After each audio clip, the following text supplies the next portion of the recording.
Hello, good morning, and welcome back to Reaper Pro Tips with me, your host, Anne, and disembodied hands, mostly Quindy, sometimes John, and every once in a while, Justin.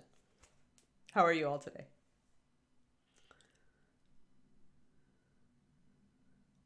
Ah, I see.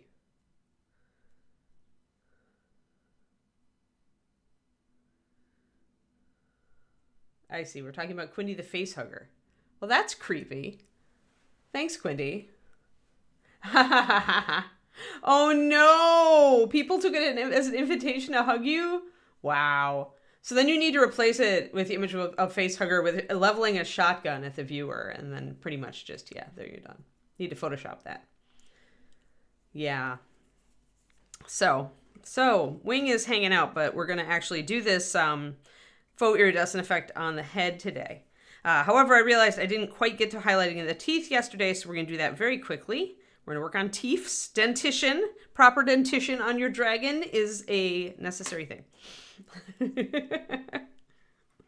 No missing teeth, that's good. And we'll just do teeths. And these are very small teeths, so we really don't need to do a lot of, let me get where I'm going to be working. Probably in a focal area about here. So we'll focus in. Boink. So yeah, you don't need to do nearly as many transitions as I was doing with these claws because the teeths are tiny. So really we're just going to mix up a little bit of our gnawed bone with a tiny bit of russet brown and then probably go up to gnawed bone plus white and we're going to be just fine.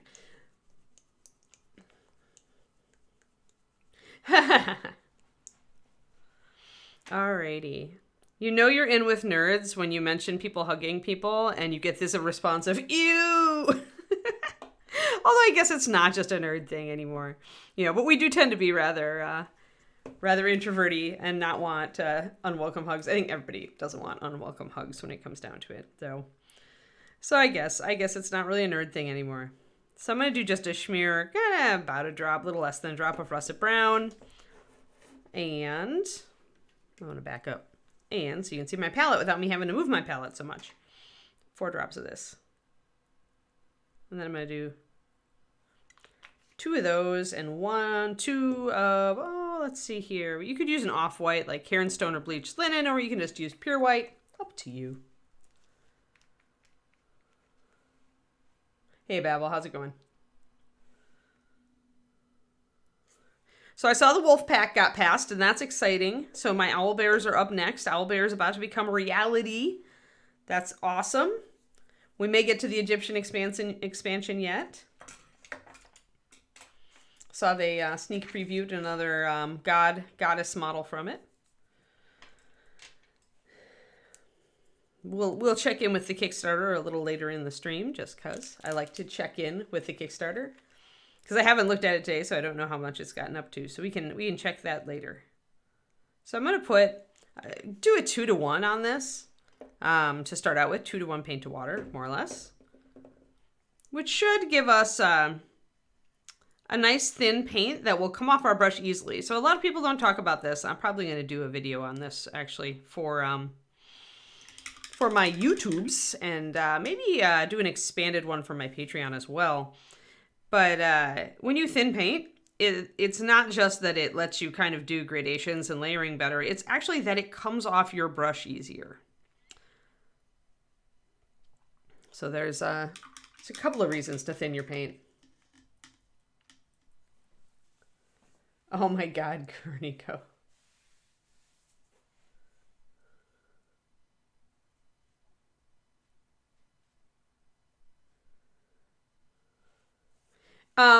Define there are, Babel. On the Kickstarter itself, you'll be able to see what's unlocked and what's coming up.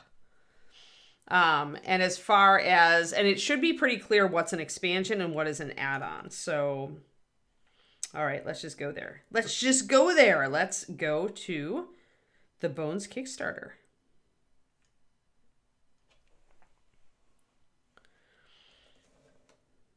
Ah, there we go. Oh, there we go. So there we go. Quindy's also got the Pledge Manager thing. Oh, I don't look at the updates. I just look at the main page when I go immediately to the page where it's the intro page.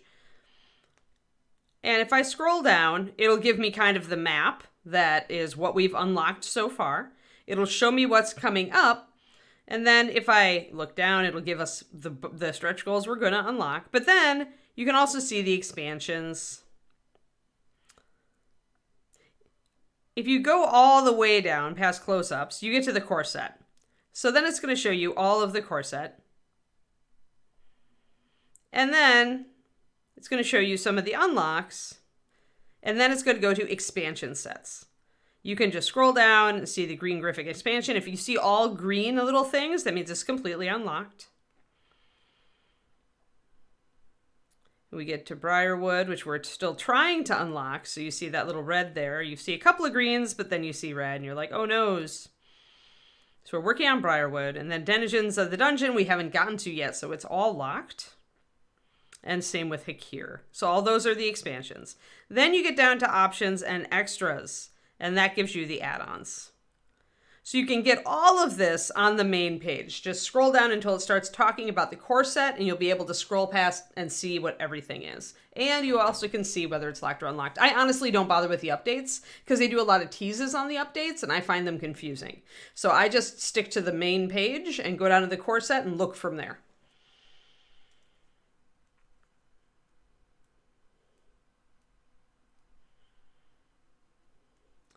Yeah, I mean, if you want to follow Rack's advice, if you want to see all the sneak preview stuff, that's going to be in all the updates. But again, it's not collated in a very, browsable manner.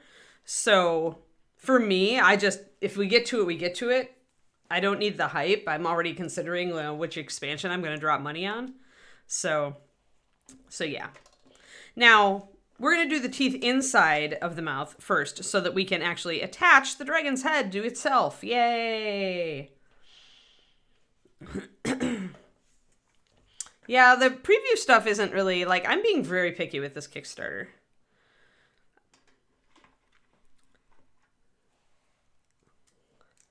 I'm pretty much considering, my $50, if I go in on the Briarwood, it's going to be $50 pretty much just for the fairy dragons. Which, that's fair.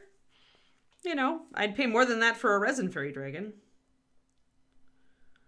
So I'm going to start with my mixture of the gnawed bone and a little bit of russet brown, and then we're going to go up to this. And we may go up to pure white on some of the bigger, sharper, pointier teeths. But for the start, we really just want to do a little bit of a highlight on the interior. And I'm only going to use this russet brown and gnawed bone mix on the interior of the mouth, because guess what? These teeth are all in shadow.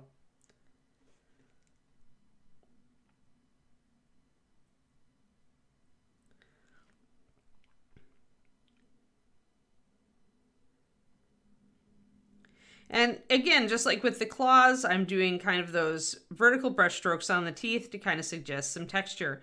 It isn't really necessary for the teeth on the inside of the mouth flatly. You're not going to be able to see them very well. But again, Anne is the Apple computers of mini painting, and I like to know that I did my work. Plus, once I stick this head on, if I look in the mouth and I can actually see, then it's going to bug me for eternity. And I can't get at it after I put the head on. So I want to make sure that I like what I've done before I put the head on.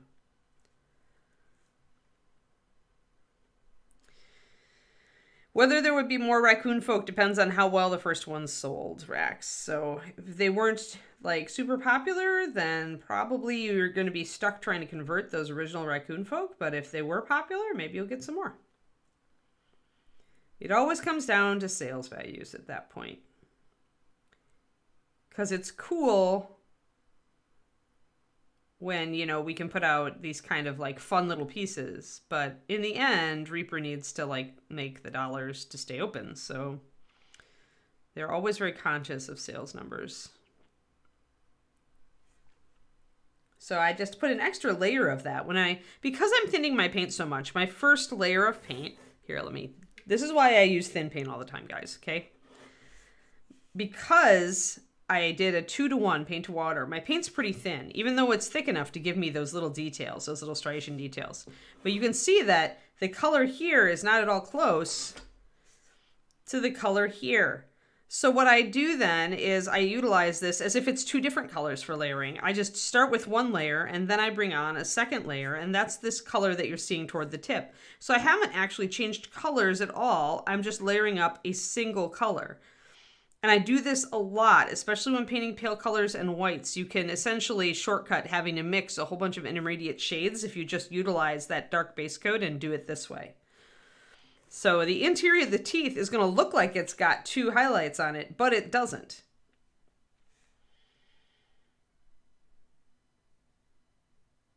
Oh, is there already one? Only one? Yeah. Haha. I've scared you from painting dragons. I shouldn't scare you from painting dragons, Babel. Like, the thing about dragons is, you can paint them very quickly, especially if you learn how to use an airbrush, or if you're willing to just use a giganto brush, like a big fat brush, like I used to paint the wings. It's only when you get to a really high level of painter, or a relatively high level of painter, where you want to paint a dragon and you want it to paint it to gallery level, say, Reaper gallery level. Then you just say, And if you're trying to paint it to competition level, then you really need to love the piece.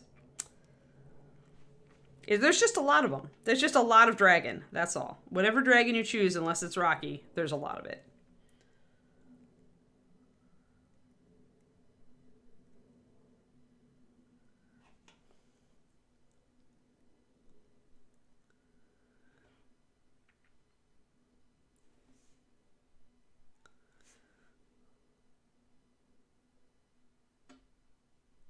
So I'm going to get, and now we're getting out to the front teeth. The front teeth are going to get more light. There's just more space around them. So we'll get the interior of these.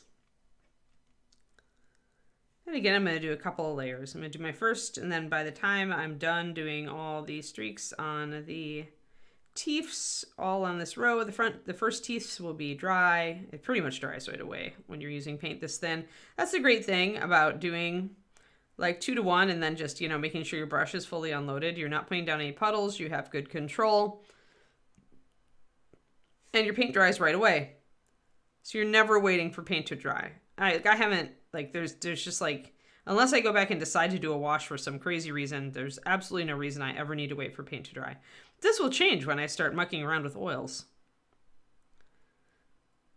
which did actually ship the other day. So eventually I should actually get them. So there's our first layer. Hey there, Pendrake.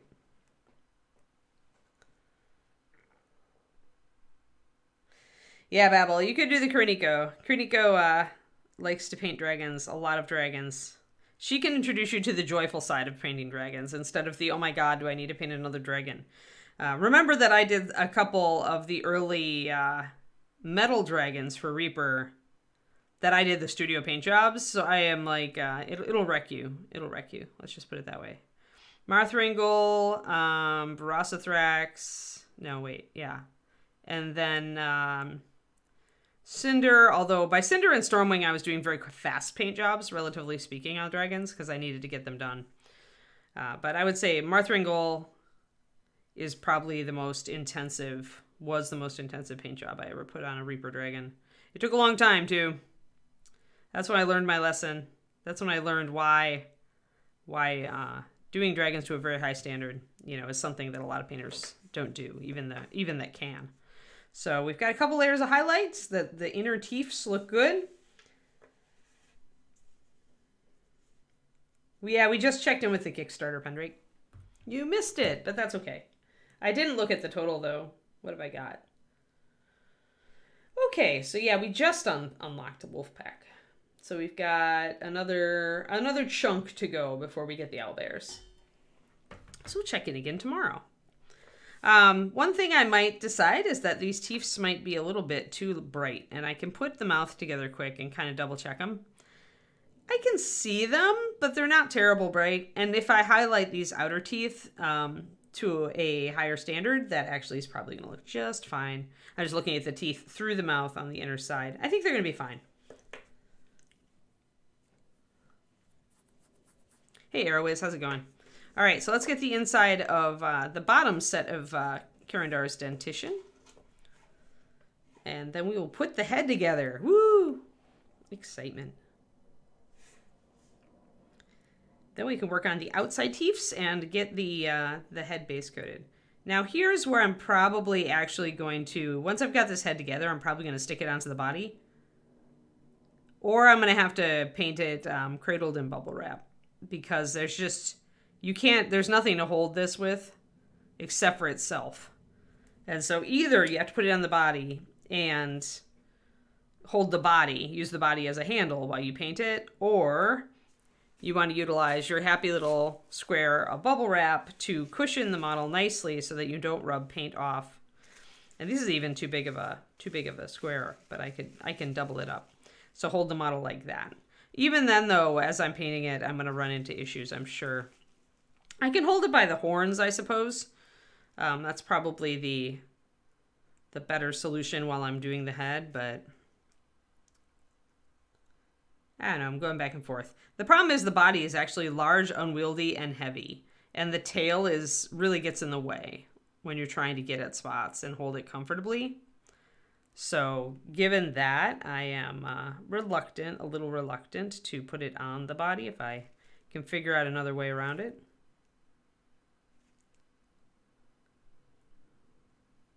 Here on the little tiny teeths, you don't have to worry about doing any real texture. You just want to kind of highlight them. Nobody's going to be staring at those tiny teeths. Unless we have a dragon dentist who picks up your model. Then the only thing they're going to look at is the teeths.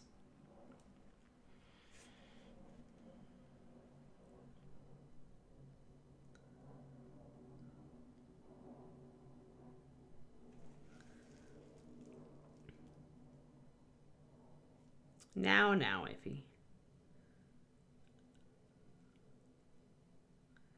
Wait, are you telling me that you're a dragon? Because if so, your disguises at ReaperCon have been tops. I haven't noticed any dragons.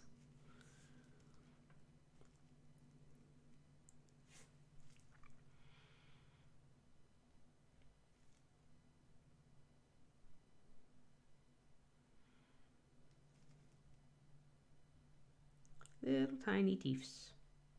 Little tiny teeths. It's kind of mesmerizing painting all the little tiny teeths. All right, so you've got that first layer on. As you can see, it looks darker. Then we're going to bring just a bit more back because it's already dry, and I'm just going to hit, I'm not even worried about the lines really. I'm just going to hit the tops. Just to brighten the color a little bit more.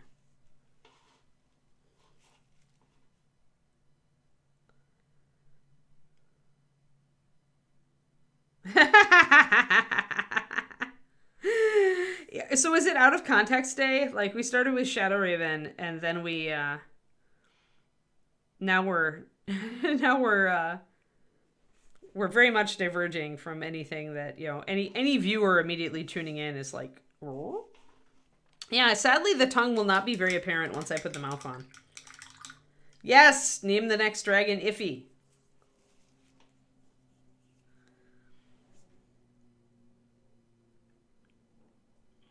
Why don't we have a picture of a dragon painting a miniature? Or why don't we have a miniature of a dragon painting a miniature? That's what I want. I know there are pictures of that. This artwork has been done before. But I would like an official dragon painting a miniature. Just getting a tiny little bit more on there. There. All right. Let us attach. Head. The dragon head is about to be glued together. It would be cute, Quindy. That's why it needs to exist. Cute things need to exist. We need the cute to combat all the crazy in the world. I have always felt this way. I feel even more this way now. As I get more older and the world gets more crazy. The cute must combat the wacky. The wacky and unsettling. All right, let's stick this on. Oh, I forgot to highlight the gums on that side. Oh, well, doesn't matter. And the gums inside the mouth don't need highlights. You can't see them at all. So now Chaarondar is smiling at you because the teeths, they're there, yay. And when we highlight them, Chaarondar will appear to be smiling at you even more. This is a very smiley dragon. I guess I can hold on to the horn. Oh, no! Obviously, I need to wait longer for my super glue to set. There, let's try that. All right, so do.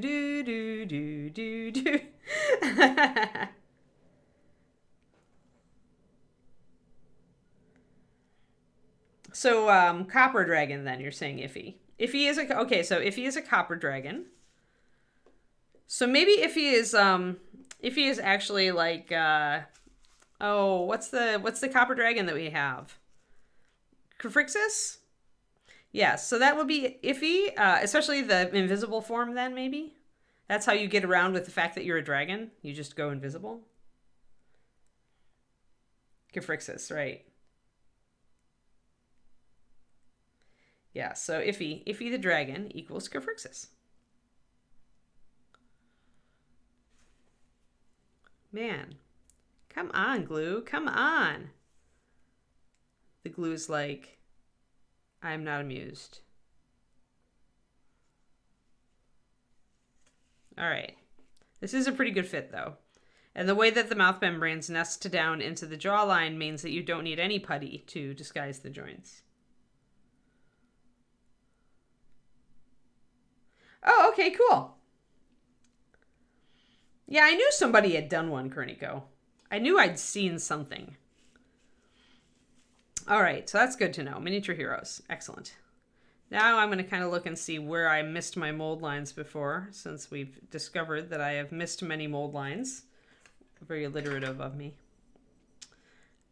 The horns definitely have some stuff that I need to file and trim off. You know what? Maybe I do need files for that. Where are my file sets? Since I'm going to be holding these horns while I paint the head, I don't. Now is the time to like do the cleanup work that I missed when I couldn't see when the mini was, before it was primed.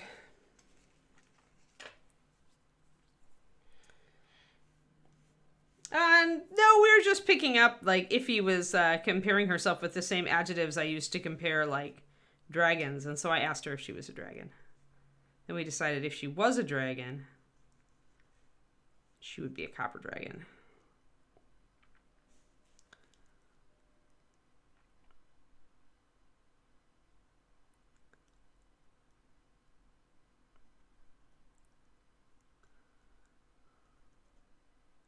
So these are a little bit coarser diamond files that I have, but that's all right. So I'm using the diamond files on here because just the shape of the surface is hard for a knife to get at. Diamond files are the only type of files I use. I think all other files are really not worth it. Be careful with them because the fact that they are covered with, diamond bits means that they take a lot. They take a lot off with very little pressure, which I like because then I don't have to saw at the model. I can be a little more precise, a little lighter handed, which I like to do. Often when you prime, you're going to find stuff that you missed when the model was whole, before the model was primed. And if I do see a spot where I just can get the knife in very easily, I'll just do that instead of the files. If you're good with a knife and you have a light hand, knives can be a much faster way to remove mold lines and such. Alrighty. That's good. Tiny little line right up here.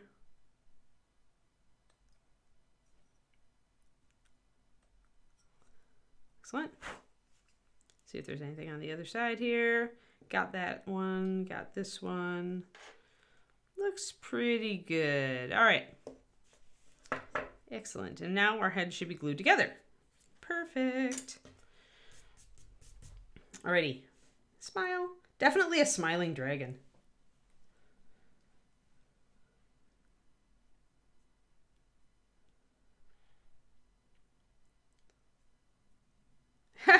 Kerniko, you're funny.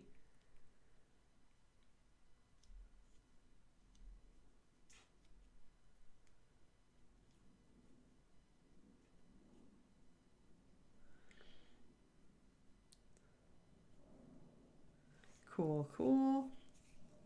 Yeah, I mean, if you're gonna ease into a dragon, just break it down into parts. That's the easiest way. Just like I'm doing here on stream.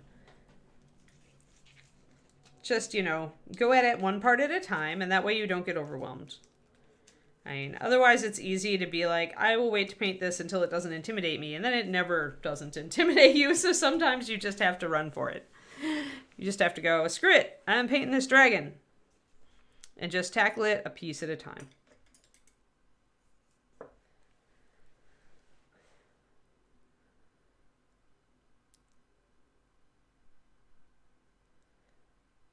Yeah.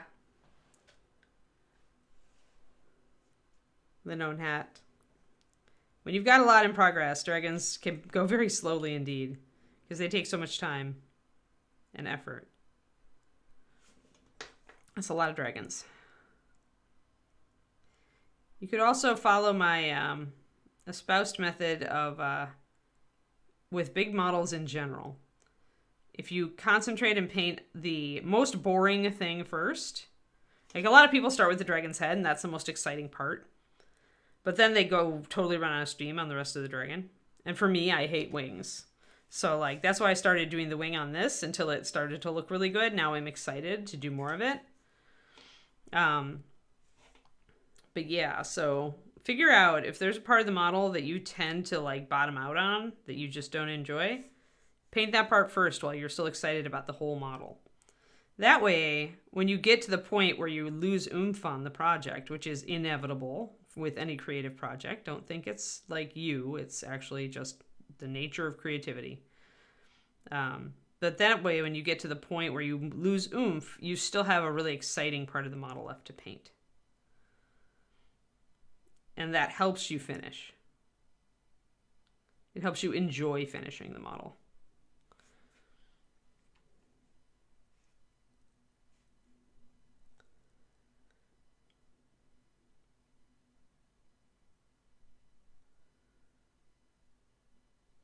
Golden Glow is your favorite yellow because you have excellent taste if he paints. You know that's the Anne signature color, right?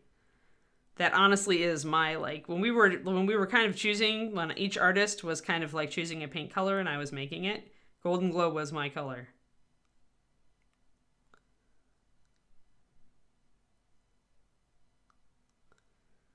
That was the Anne color that I chose. See, so you are a dragon of excellent taste. That's all it comes down to. Hey, Kodiak. How's it going? We have a dragon head attached. We have the jaws attached, and now we have noticed that that Chaarondar is a very smiley dragon. She is definitely smiling. She is pleased about something. Perhaps she is pleased about having just eaten a bunch of adventurers. And now she's checking her teeth in the mirror to make sure that there isn't any portion of a breastplate stuck in between her teeth. Or those nasty shin guards. Like, I bet those things stick between your teeth. Maybe that's why dragons like clothies. It's like, wizards are easier to eat. They don't have the crunchy outer coating. Maybe you eat them when you have bad digestion. Wizards are the applesauce of adventurers.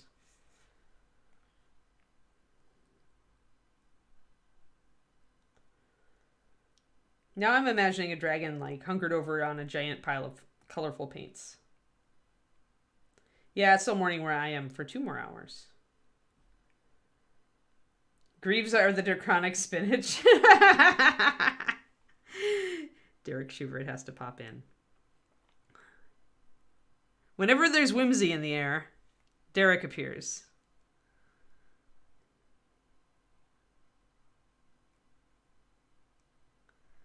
Yes, I can imagine a mama dragon, like, holding up a fighter, dangling a fighter or a paladin before her youngsters, and them just going, "But mama, it's so edgy." And her going, "Eat your greaves. You won't grow up big and strong unless you crunch your greaves."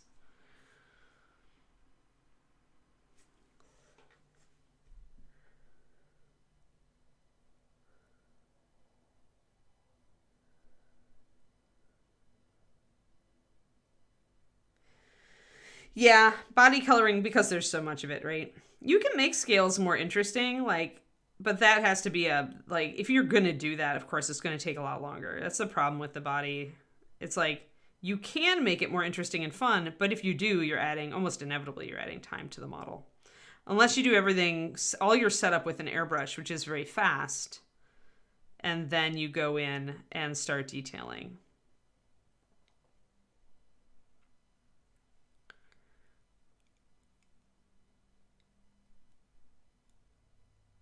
I guess you could do just wet blending with a big brush too. Oh, this tooth is behind the other teeths. I didn't realize that. Ah, well, I can mostly hit it.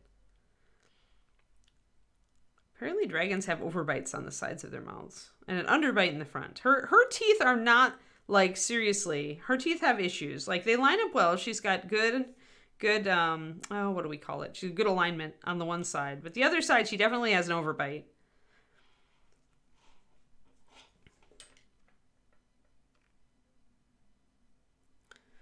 And applying dog conformation to dragons, because why not?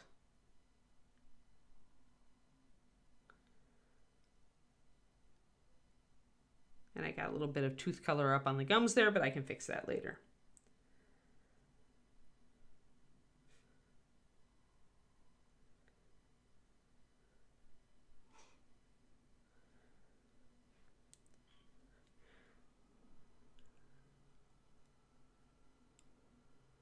Yeah, check the expiration date on your adventurers.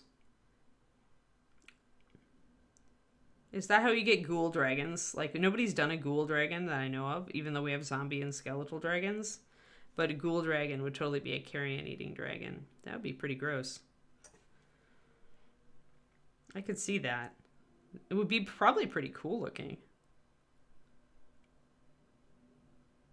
We now need a ghoul dragon.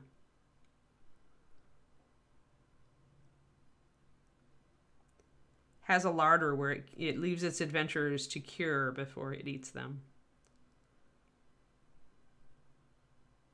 That would be a really creepy dragon encounter, guys. Like, think about that for a minute.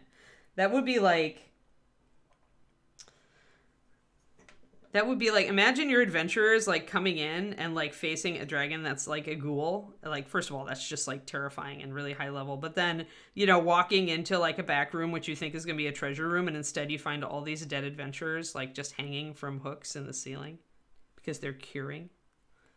Pretty scary. Pretty scary stuff. Pretty intense, as they call it in Writerland. That would be creepy. Very creepy. Yeah, it would be a nightmare, exactly, Kodiak, right? If you think about it. I don't know about Black Dragon. I think it's creepier if you have, like, this innocent little quote-unquote treasure cave toward the back, and it's actually not filled with treasure. It's filled with decaying adventurers hung up like they're sides of beef.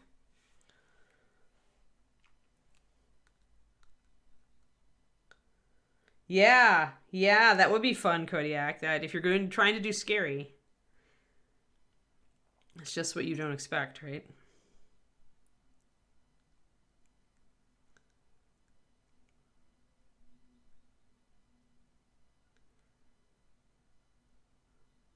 Most people expect a dragon encounter to be pretty straightforward, I think, and they wouldn't expect the horror aspect, so...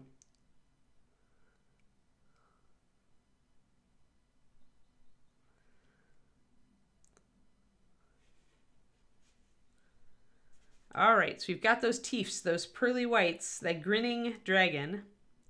It definitely is a why so serious smile.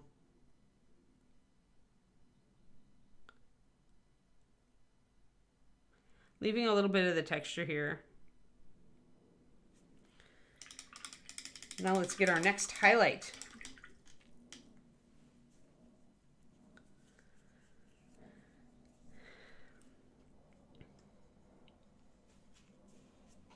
So this is our 50/50 Gnawed Bone and Pure White highlight. Gnawed Bone, again, a color found in the Gloom and Grave Fast palette, which just reaffirms the fact that you should get the Gloom and Grave Fast palette. Like, so many colors I have used out of that thing and that I really like that have made it into my top 100 that sit in my box over here.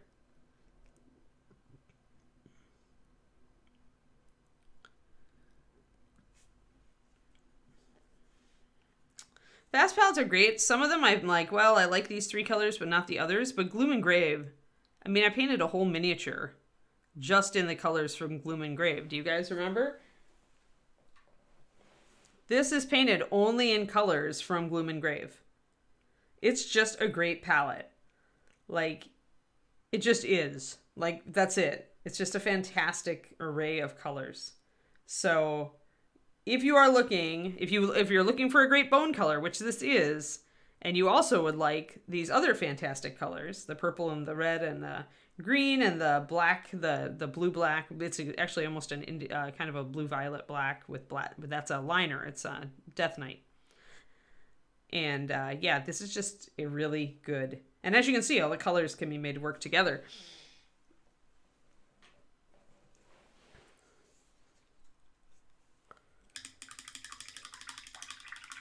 Oh, dental checkup. How suitable. I'm sorry, Nomad Zeke. We're sitting here talking about dentist and dentition and dragons. That wouldn't be as creepy, Max Styles. Having them wake up in the larder isn't as creepy, in my opinion.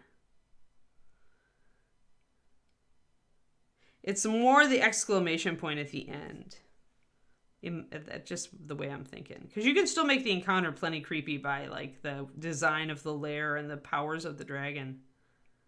You can even suggest that the dragon has been, eating its own kind by putting other dragon like skeleton parts in the lair, which is pretty like this dragon eats other dragons. It's already a cannibal dragon at that point, and then when you like understand that the dragon was eating dead things and hanging up adventurers in its larder.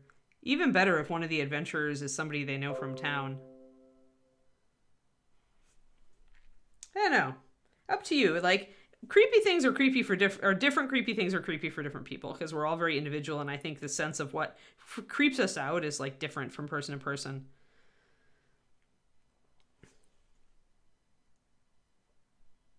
See, I didn't, Thorin, because dragons, at least in the worlds that I like, dragons are always presented as more, I don't know, more cultured. Like, not cannibalistic, I guess. I never thought of dragons as cannibals. And dragons have plenty of smaller things to eat that are probably easier to eat than trying to take on another dragon, to be fair. There's some pearly teeth coming out. Yeah, I don't know, Max. I don't know. That thought doesn't creep me out nearly as much as like walking in going, oh, it's a treasure room. Oh, it's not a treasure room.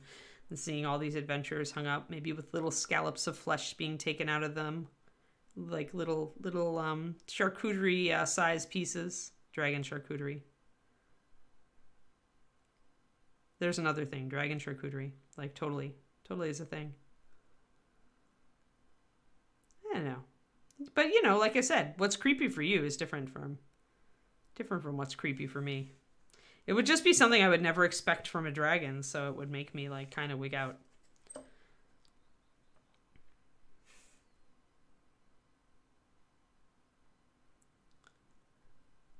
So we've got some texture on these teeth here and there. And when we see it, we should pick out the different little parts of it. Those are kind of those little jagged edges I'm picking out on these teeth.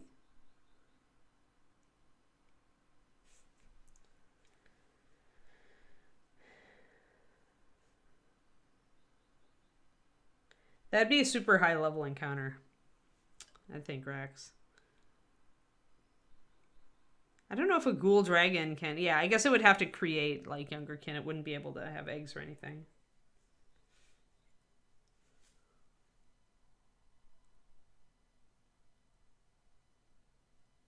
Pretty creepy, though.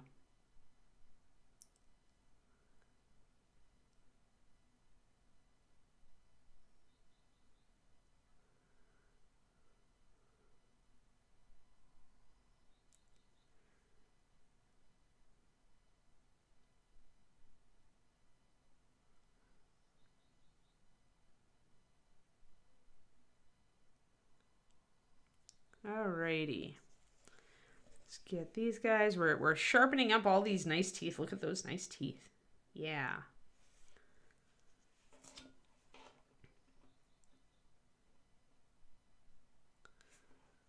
She does not look friendly. This is not a dragon I would ever think would be friendly.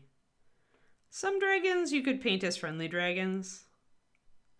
Even dragons that are technically, like, more wicked. There are some dragons I feel like you could paint them as friendlier. This is not one. Like, she just does not have a friendly vibe going on.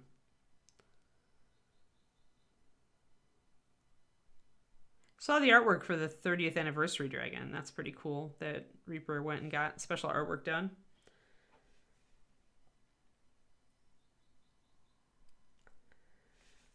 Sure, Gloom. I'm not, like, done with it. I stopped to paint the head because I wanted to get to telling people how to paint other stuff, but that's what I'm working on. So with this stream, we often transfer back and forth because I don't want people to be bored.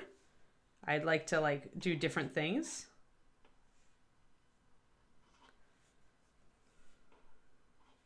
Yeah, we're about to do, once I finish sharpening her teeth, we're going to actually base coat the head, and we're going to start doing that effect on it. We'll at least set it up. Yeah, we've got a lot of time left. We've got, like, 45 minutes, so if I can get these teeth sharpened up pretty quick. I want to do a final pure white highlight on them, on the tips, where they would be more polished from gnawing on paladin armor, you know.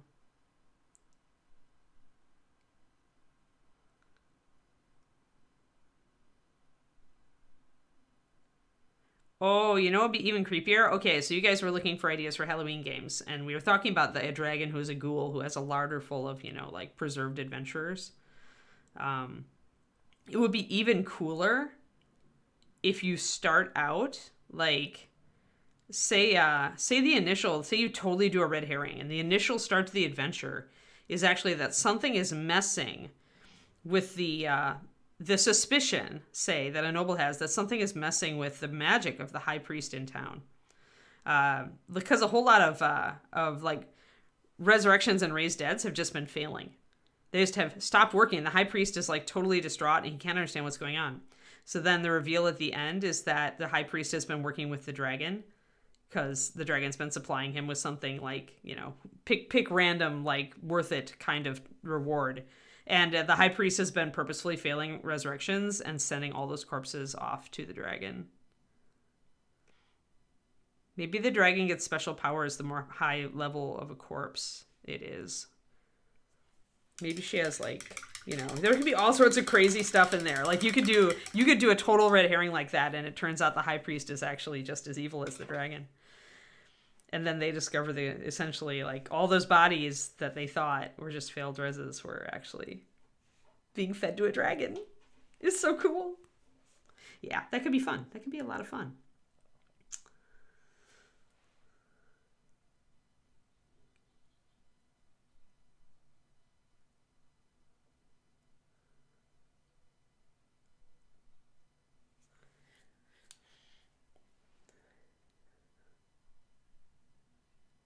That's a bit much for me, Max. Yeah.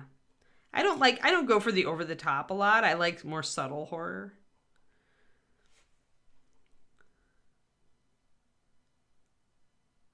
Horror that sneaks up on you. And then pops you at the end and you're like, "Oh my god."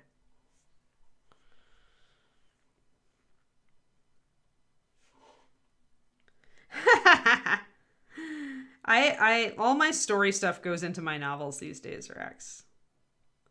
All my I was talking to Gurm once, George R. R. Martin, and he pretty much said flat out, he's like, "Yeah, I stopped running role-playing games because I had to write. And I realized that role-playing, that running an RPG draws on the same creative juice that writing the novels does. So I had to stop running RPGs because I needed to write the books." So yeah. Because that's where his Wildcard series came from. The one that everybody, the co-op universe they did, was all based on their, like, role-playing game characters at first. But I have to admit that this has been my experience as well, that when I am running a game, I lose the urge to write at all. And when I am not running a game, I have a lot of juice for my writing.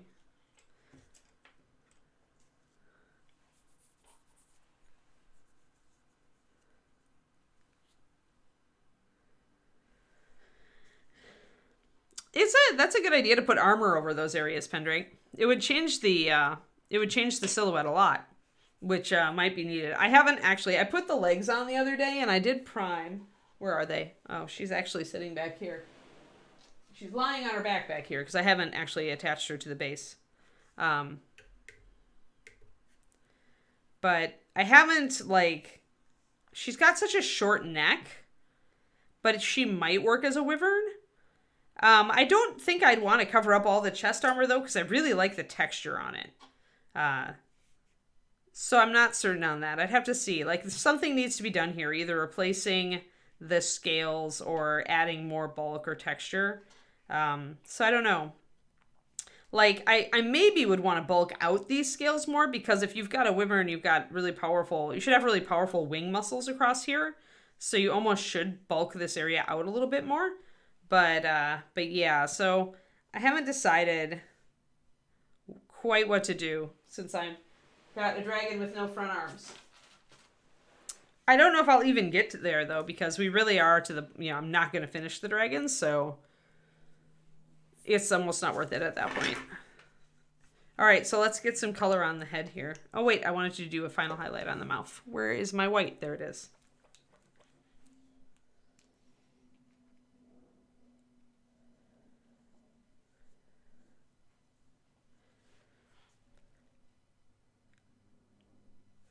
Yeah, for sure. Well, there are plenty of GMs whose games I haven't enjoyed in the past, and I opted out. I mean, the GM, like, enjoying the game you're in, like, finding a good GM that runs, like, to the stuff that you love to do, you should treasure that game master with all your heart when you finally find the game master that runs exactly the kind of story you want to play in.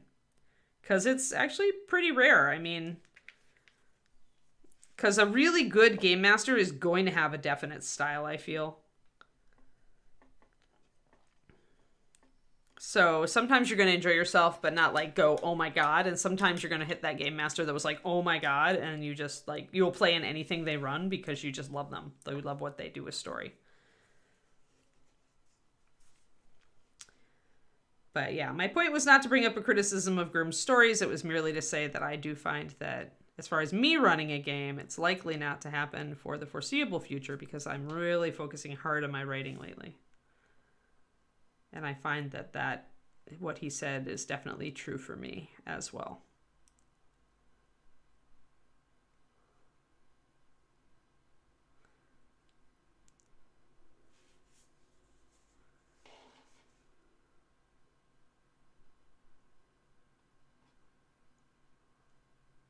And I'm just putting a little bit of a white, thin down white tip on those teeth just to really bring them out, make them shine.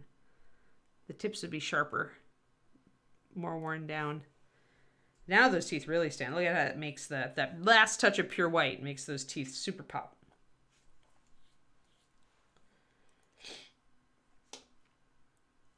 Yeah, you're lucky, Thorin League. It's good. I had some players like that in college that just, they loved like my style of running a game, and they loved what I threw at them and the kind of challenges that I liked to bring. And so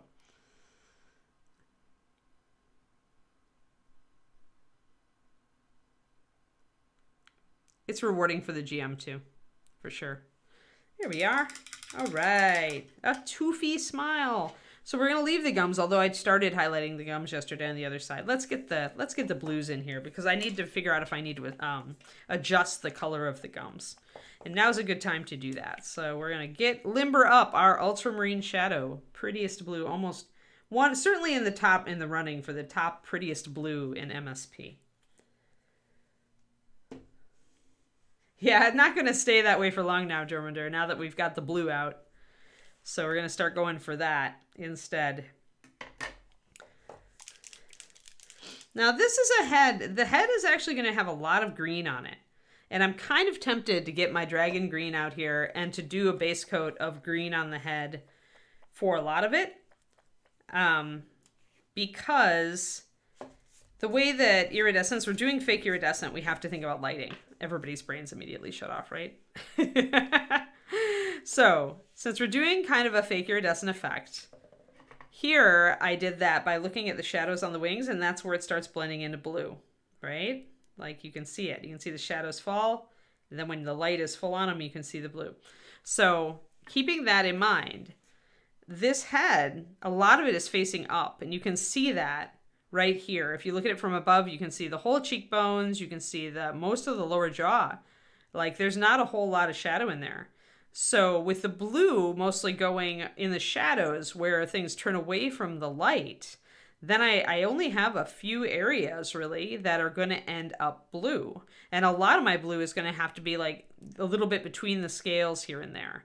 So, and definitely of course the bottom of the jaw, but there's going to be a lot of green on this head because of the shape of it, because of it being such a wedge shape and so much of it facing up.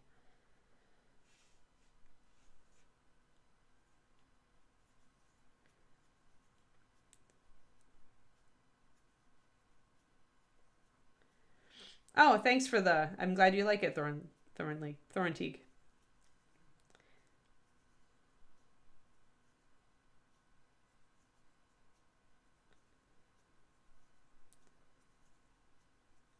Okay, just checking up, make sure anybody had any questions. All right, so let us get our green on. So this is where we're going to maybe go a little harder on the green teal as we come into the top of this dragon. Now, if you recall, I actually did mostly dragon green, 9410, which is a pretty warm green. But then I popped 1 drop of Phantom Glow in it to make it work better with the blue and with the highlights that I wanted to use on it. So we're going to do that.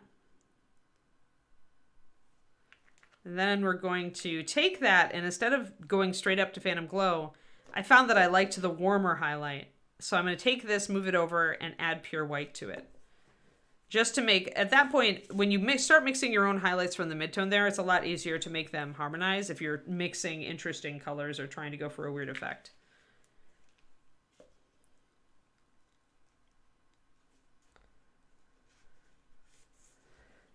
Chaarondar, when I started painting, I was like every other painter, like new painter in North America. I wasn't taught to think about lighting at all. I do come from a visual arts background, though. I did go to college for art. So it was there in my head. I just never thought to put it on, to do miniature stuff with it. And I always had trouble with lighting, even in college. So it's only recently that I've kind of doubled down, realized that, hey, this is a weakness in my painting. I need to be able to learn to do lighting better. And so I've been working on getting better at lighting, getting better at visualizing the lighting before I start a piece.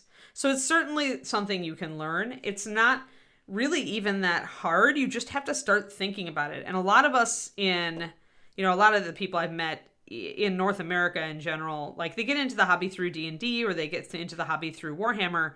They're not thinking about lighting. That's not what they're teaching us, right? They're teaching us base coat, dry brush, wash, or base coat, wash, dry brush, and not a lot of people are talking about how light falls. Whereas in Europe, where they have more of a lot more traditional art background that they're bringing into miniatures, it seems to me like a lot of Europeans come into this hobby thinking of light very early. And so I've tried to bring it up on this stream because although a lot of new painters watch this stream, start thinking about it. Start like looking at the shapes of things earlier on. You don't have to be a pro with it, and you can make a lot of mistakes, but if you start thinking about it earlier, you're going to grok it earlier. It's going to come to you easier down the road if you start thinking about it now.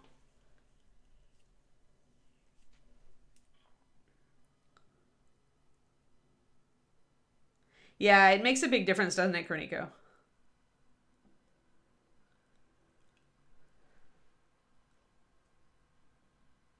Yeah, it became a thing once, I think, more European influence like leaked over here, Valandar, because there's a lot of that's certainly where it came to. Like David gets it, David's my fiance, and he's probably one of the better known mini painters in America for lighting, as far as American painters who do really good lighting on their figures. And he definitely came to it because he enjoyed Sergio's art and some other Europeans, and he was looking at their stuff.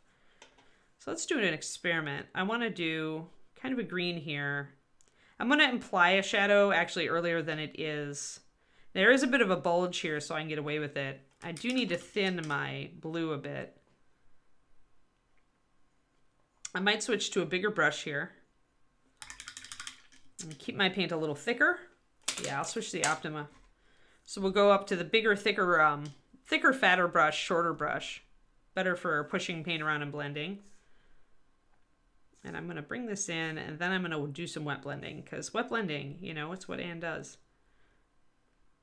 Now there is a shadow at the top of the jaw here where the upper jaw overhangs it.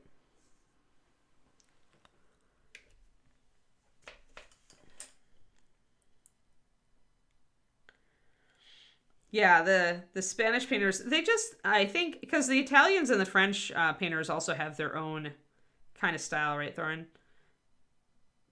But it's, I think it really is, like, they have more of a grounding in traditional art, and traditional arts aren't kind of vilified over there as they can be sometimes here in the United States. And I speak from, you know, personal experience as somebody who wanted to go to school for art, that some of my family were just like, well, that's a waste of a degree, you know?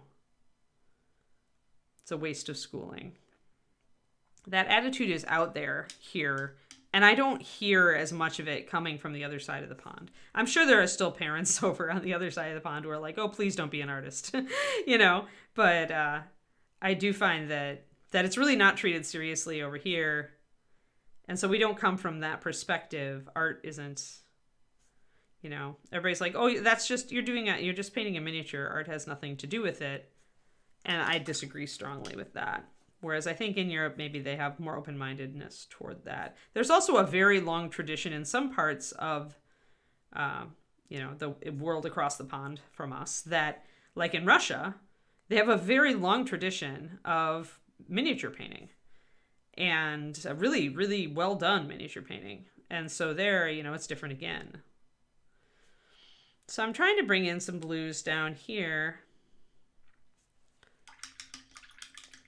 to set up this area.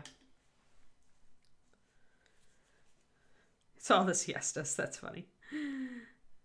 So I'm gonna do a little blending. I brought in a little water. I'm gonna bring in more blue. I can take the blue tack out here with the frills because I can just say, well, these are a different color. I can go there, and I can change it later if I want to. I do need enough blue here for it to look like the head it belongs on the body, right? And with the wings. Now before, remember, I was putting blue down under everything, and then I was bringing the green over the top. So I'm probably going to have to modify this green a fair bit since I started with the green. And I've just decided to go whole hog in on this blue down here. And I can bring that back up with the techniques, the underpainting techniques we used elsewhere. So let's just bring in a bunch of blue here where it's appropriate.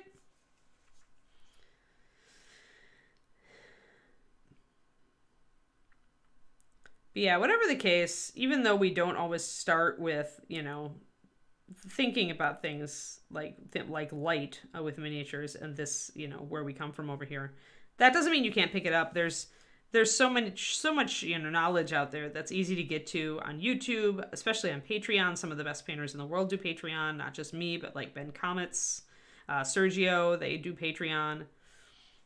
So you can learn from the greats. And even if you came into this just dry brushing D&D figures, if you do want to like open yourself up to some of those other techniques, they are out there for you. The internet has equalized things a lot that way.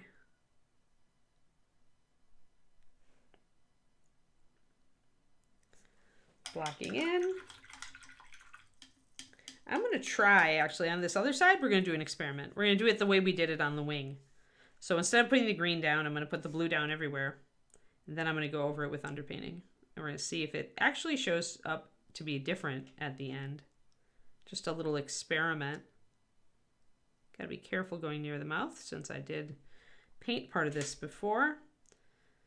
This Escoda is nice and broad and it covers a lot of territory, but it does not have a lot of precision at the tip like my other brushes do. Part of that is the shape and the way I'm using it. Part of it is just that I find that this particular brand doesn't suit me as well. There, so I've got to be very careful.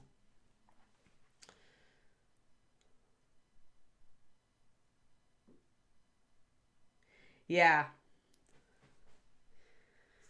Yeah, there's been a lot of awesome resources that have sprung up in the last decade for sure.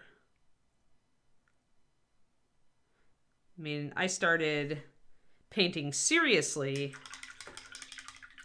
probably around 1990. 1995, I started to like explore new techniques. And then like 1998 is when I started looking at Golden Demon and thinking about it, like really, really taking in what some other people were doing. That was very much more art than what I was being taught just at a gaming level. And then in 2000, I decided to go for it, that I was going to enter Golden Demon. In 2001, I went out to see the demons in Baltimore to take a look at the models close up. And in 2002, I came back and won 2 Golden Demons. So it was a fairly fast progression from just a decent gaming painter, which is what I would have called myself before, to a national award winner. And later that same year, an international award winner. We went up to Canada. Jennifer, Haley, and I decided to road trip up there and enter. All right, so we're starting out 2 different ways. And I kind of want to see how this is going to work before I do the top of the head, because if the top of the head, if I decide it's going to be better done one way or the other, then I want to have that information before I dive in. Hello, Reaper Dave. It's sunny right now, but it was rainy all last night.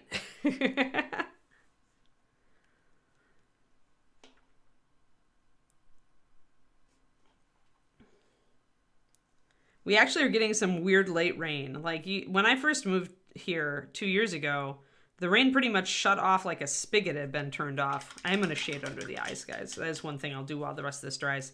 But the rain pretty much shut off the day I came to town and didn't come back till December. So the fact that we're getting so much rain here in April is interesting to me. Different. This is the Smiley Dragon as we work on the Smiley Dragon. So I know there's going to be a shadow under that eye ridge.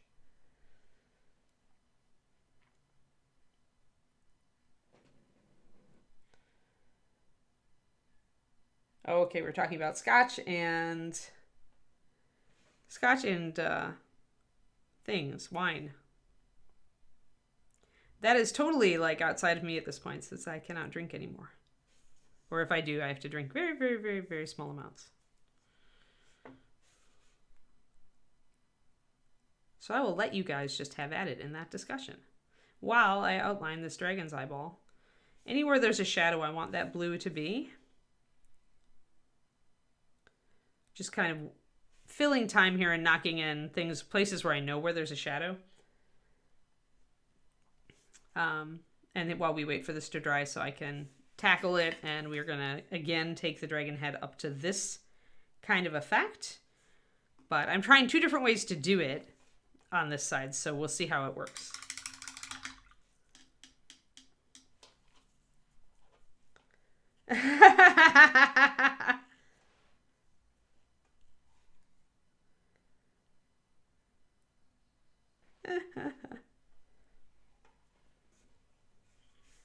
Any day that Dave is victorious is a good day. Means likely people get to keep their jobs.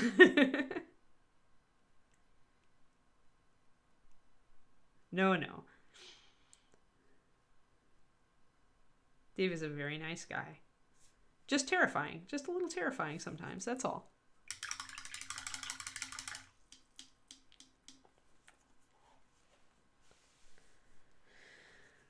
Alrighty, so now I've got things more dry on this side, so I probably can come in and start it's still drying a little bit, but I can at least mix up my white.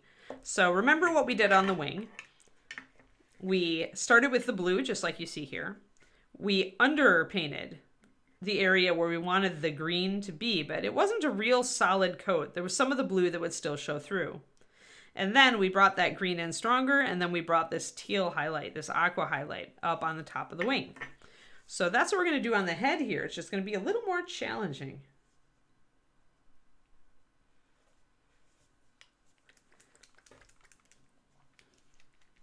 So let's get that white in here. And I also want to get my highlight mixed up over here. So I'm going to be taking some white. Let's back up. Taking some white here. So this is going to stay pure white. I'm going to thin it down to 2:1 though. And then this other one is going to be augmented by adding my green over here. And then a little bit of the Phantom Glow. Because I still don't want a pale green. I want a pale blue-green coming up from this. There we go. That's our color. Still aqua-y, but a little bit warmer than this. You know, see, you can see this is more blue. The Phantom Glow is more blue, and this is more green. And that just seemed like it worked a little bit better.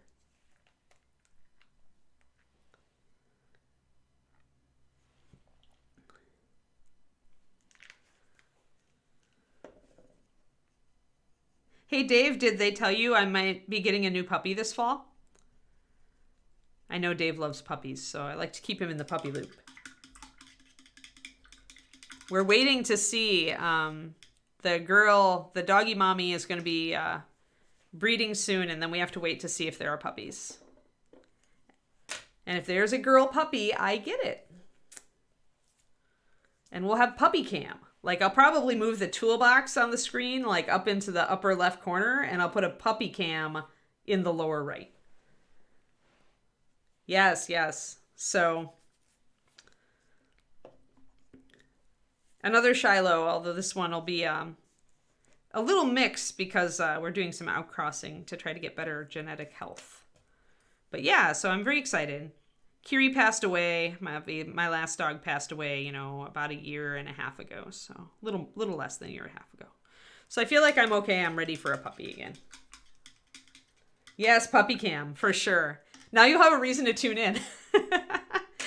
Ed will walk into Dave's office and be like, "What are you watching?" And he's like, "I have to watch Anne's puppy cam."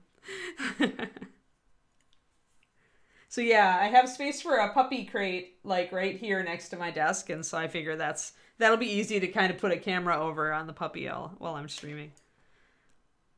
Should get us more streaming numbers. Yeah, no, this puppy is not. I decided to make a choice. It was kind of a hard choice. I did want to get a Kiri descendant, but then I realized that out here on just to illustrate before I go off into dog speech, I'm going to be taking my pure white and I'm going to be bringing up some underpainting over the top of here. Where I put the green over here, I'm going to paint it white, but it's going to be a thinned white. You're going to see some of the blue through it, okay? So, but yeah, I wanted a Kiri descendant, but then in looking at the breeders we have out here on the West Coast, I realized that wouldn't give me very many genetic options if I chose to breed. And the point of getting this dog is kind of, you know, to have one litter for the gene pool. So I realized what I could do instead is that I could get a dog that was more genetically compatible to the gene pool here, and then I could breed her to a Kiri descendant. So we'll see. I'm going to love the dog no matter what. Even though this dog isn't a Kiri descendant, it is descended from like a bunch of dogs that I knew and loved over the last 10 years. So like I know I have personally met, let's see, this dog's parents, I've met this dog's great grandparents, guys. I know all of the dogs in all those generations. I have personally met them. And some of them are some of my favorite Shilohs of all time. So yeah, so that is what I'm doing. And, you know, this dog maybe won't breed. You know, maybe if she doesn't pass her health testing, then she won't breed. But otherwise, yeah, I'll probably have one litter of puppies to help out our gene pool expansion.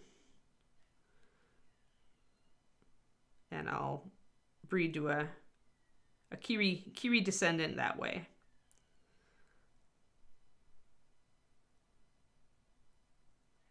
All right, so we've got a bit of that white, and there's a little bit of blue showing through here and there. It's not a real solid layer.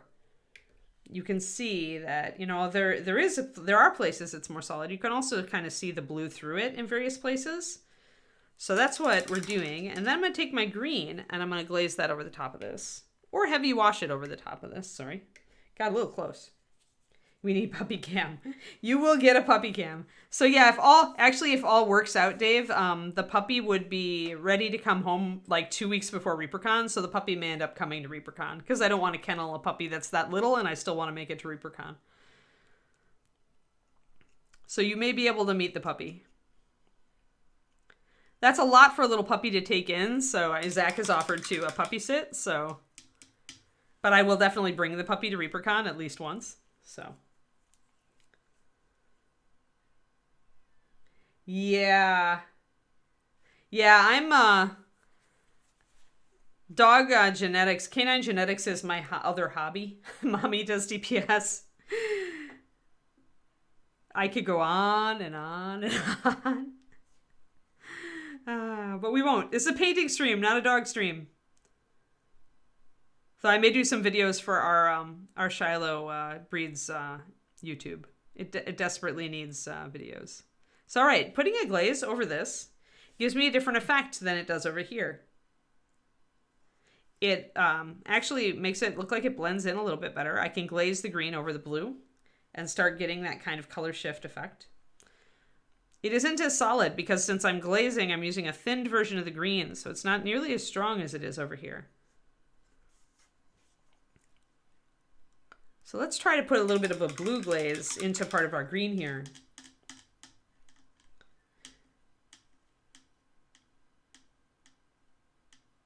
Haha, Siberian Husky. Yeah, you guys have cool color genetics.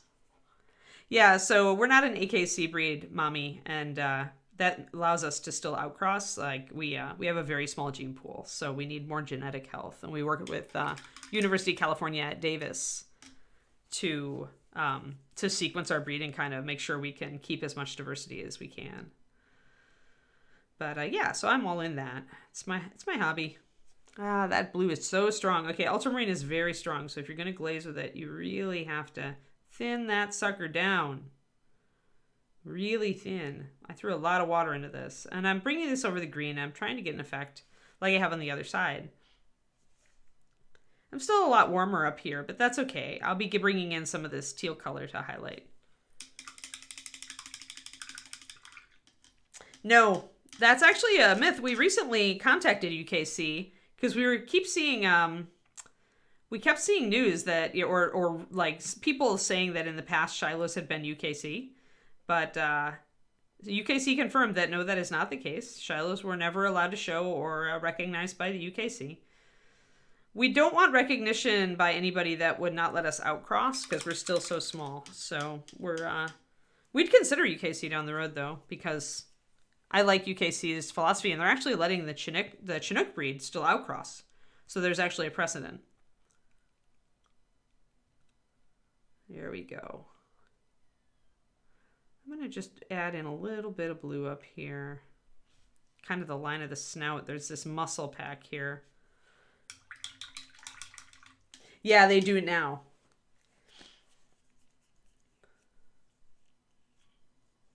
We've full circle back to painting. Yeah, I've painted dog figures as well. Actually, my Shiloh Shepherd Leo was turned into a miniature by Dark Sword Miniatures.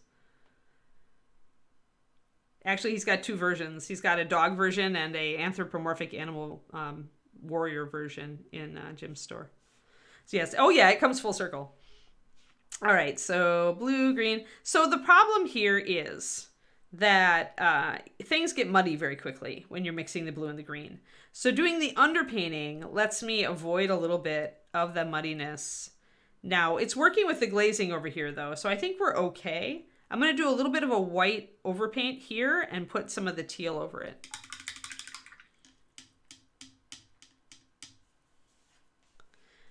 I think if I bring a puppy to ReaperCon, everybody will be offering to puppy sit for me.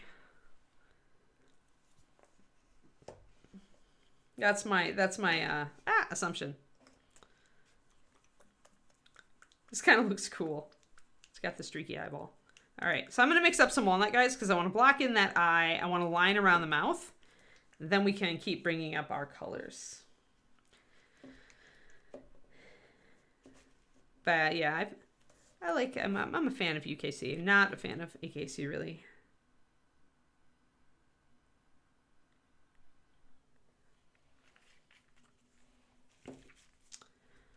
But to each their own. All right, I'm going to thin this walnut, again, 2-to-1, paint to water. I have two different sets of like kind of default thinning that I do for my paint. If I'm in the beginning, if I'm base coating or I want something to cover, I'm going to like wet blend with it out the gate. Then I'm going to go 4-to-1. That's my default level where I'm doing 4 drops of paint and 1 drop of water. But when I'm highlighting anything, like almost all these paints are, then I'm going to default to 2-to-1 because I don't need to worry anymore about coverage. Now I need to worry about transparency and being able to get things to layer up. So those are the two starting points. And then if I really want to layer and get smoother blends, then I start 1-to-1 and add even more water as needed. But 2-to-1 with walnut is still going to give you a very solid coverage, and it's going to enable the paint to come off your brush a lot finer and with more control as long as you unload.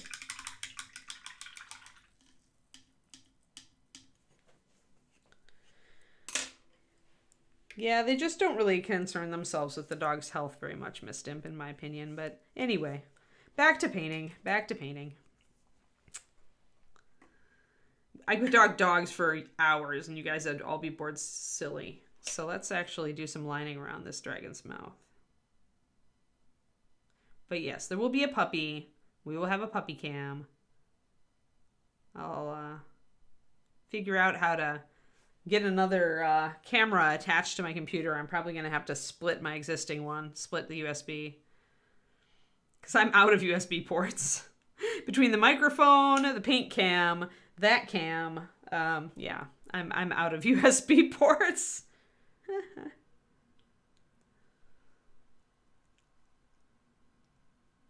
So I'm going to shade the inside here of the mouth with a darker line. Carry that out into lining on the lips. So that I put a hard shadow back here, and you can see that line traveling around the mouth. It helps to set off the different parts of the model. Powered USB hub. Yeah, that'll be what I'm doing. Yeah, lining is incredibly important. Oh, we could have fed treasury heels. Ah! No. I'm now expert on that, though, Dave. I'd have to have you as a guest. We'd have to put you where the puppy cam would be, and you just talk about fed treasury yields for like an hour and a half while I paint. And at the end of it, nobody would remember to switch the stream over to something else because we'd all be sleeping. Except Dave. Dave would be going, now, wasn't that the most interesting thing?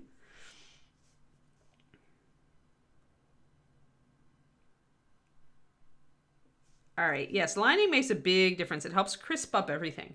So that's part of why I started so dark on these teeth. So then it becomes lining. So if you start really dark and you leave that in the cracks, that can also function the same way. And you don't have to line then. You've already got a shadow. Sounds fun. Let's do it.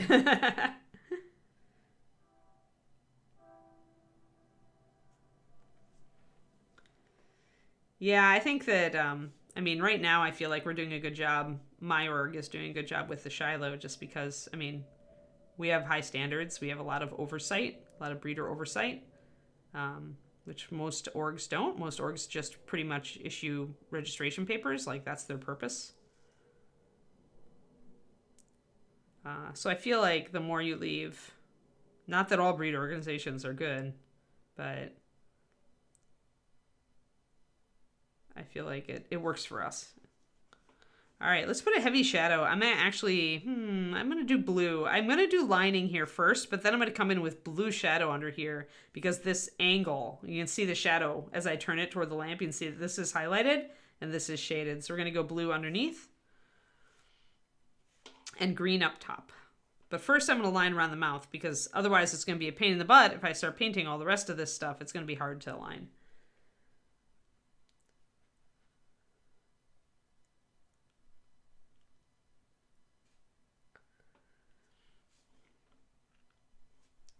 Yeah, absolutely. There are a ton of animals that need rescuing. I rescued my first ever pet when I got out of college and had my own place that actually allowed pets. I rescued my first cat, Ishtar, and I loved her dearly.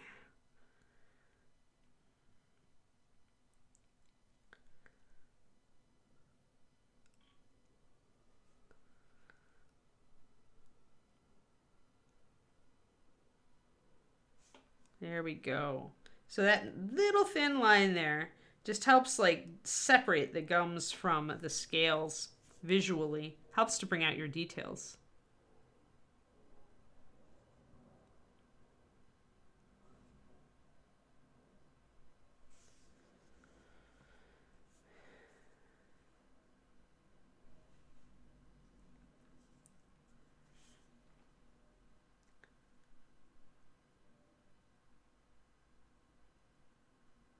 I do the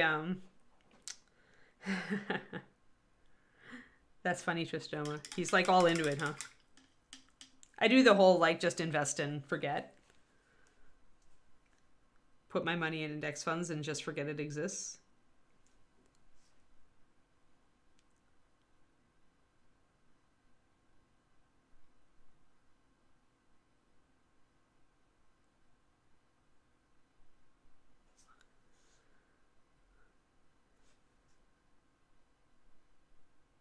All right, so nice line, thin line all around the mouth. Since I'm on it, I may as well finish it up.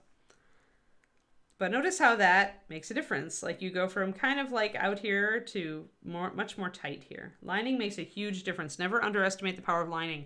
This is the point. If you want a lining video, I did put one up this month earlier on my YouTube, which is free.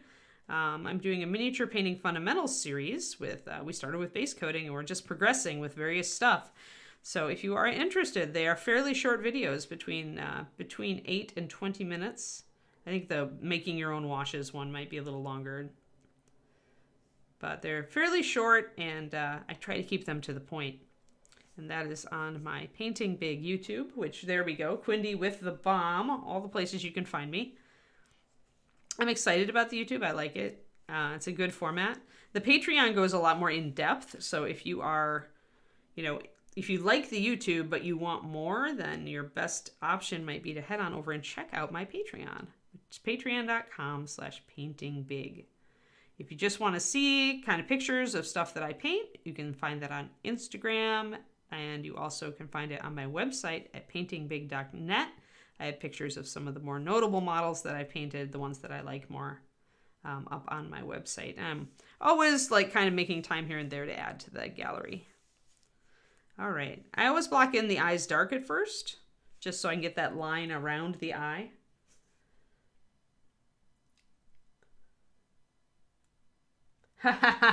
Highly intelligent troublemaker. So that's the Bengal breed, huh? Ishtar was an Abyssinian. She's a purebred Abyssinian. I got her from a shelter. I'm not sure why anybody lost that cat. She was a sweetie. I loved my Ishtar. I still have one picture of her.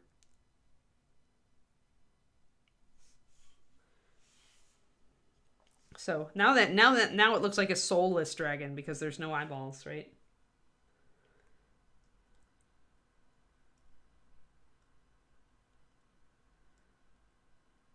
Yeah, you should go check out the videos, Mommy. Let me know what you think. Just trying to break down stuff. Like, I was pretty surprised when I did I decided to do a base coating video because despite the fact that everybody thinks it's too simple to explain, people get bad base coats all the time. Like just with brush marks all over, getting a smooth base coat is kind of an art. So I was kind of surprised when I actually broke it down, like how much there was to break down. Everything from like the type of brush, the brush stroke, like how much paint you have on your brush. It's all important. So that's kind of what I'm doing with these fundamentals videos. I'm trying to concentrate on the mechanical aspects that maybe a lot of people either just don't think about because they just do it instinctually. A lot of artists are like that. They do what they do because they do it, but they can't really deconstruct for you why. I love to deconstruct. It's one of my superpowers. So for me, this seemed like a no-brainer series just to really talk about the nuts and bolts that go into these different techniques. A lot of people don't talk about brush stroke, brush loading, brush unloading. There we go. Get his little nostrils in. Oh, we are at 11. Dang. That time flew by. Thanks, guys. You all were fantastic. So now I want to show something really quick. I want to bring something out. So the place that we did the underpainting, I did not do any, of the teal highlight. But we're still getting it because that green was so thin that the white primer is bringing that teal highlight up. It's actually very close to what we have on the wing already before I even bring in that highlight. Whereas on the other side, we still have steps to do. We're not nearly as close on this side. So to get there, I need to underpaint and then put the teal over the top. And that's because we used a much more solid green. So I'm thinking that moving forward, even though there is a little bit of touch up to do here because I did, the wash didn't quite take that little area. But I'm thinking moving forward, my original technique is the best technique, and I should start with the blue, do the underpaint, and bring the green in, rather than getting this where I have to then kind of, I have to lighten up everything and kind of try to lose some of this rich green, because I don't want a lot of that green still hanging around. So all in all, I feel like this is going to give me, it's going to have more steps to it and maybe more titching around to make it look right. We can definitely do individual scale underpainting at this point and kind of bring out the specific scales we want to highlight with the aqua. But yeah, I feel like maybe doing the quick underpaint and then the green in a wash over the top is more successful. But I wanted to try both because, sometimes it's very informative to just experiment like this and figure out what does work better. Sometimes you'll be surprised. Sometimes you'll just stick with what you were doing and go, oh, all right. But you'll always learn something, and that's always valuable in this hobby. Where so much of the hobby is what works for you, experimenting to find out more of what works for you is never a lost cause. It's never a waste of time. So now I've highlighted that.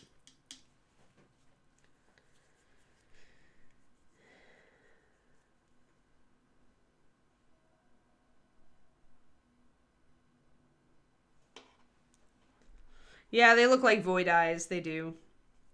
So just putting that white on there has helped kind of mute out the green a bit more. Now I can kind of do a real light coat over the top of those and grab my teal. Teal and bring that in.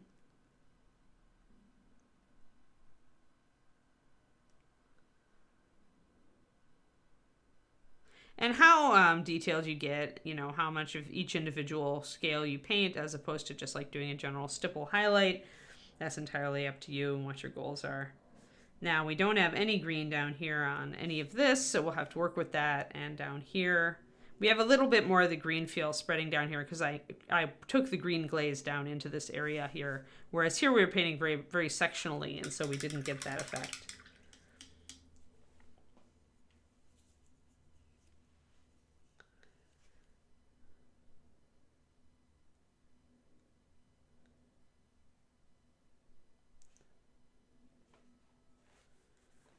All right.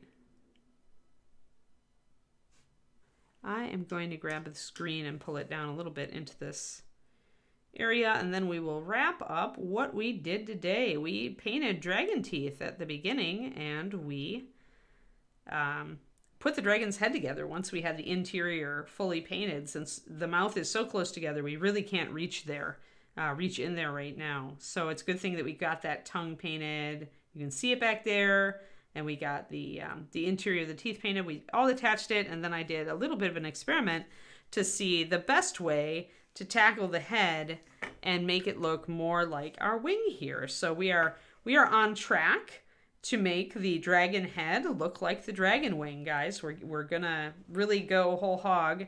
I'm gonna probably base coat the rest of this in blue, and then we can spend next stream pretty much bringing up the rest of the head, doing the eyeballs.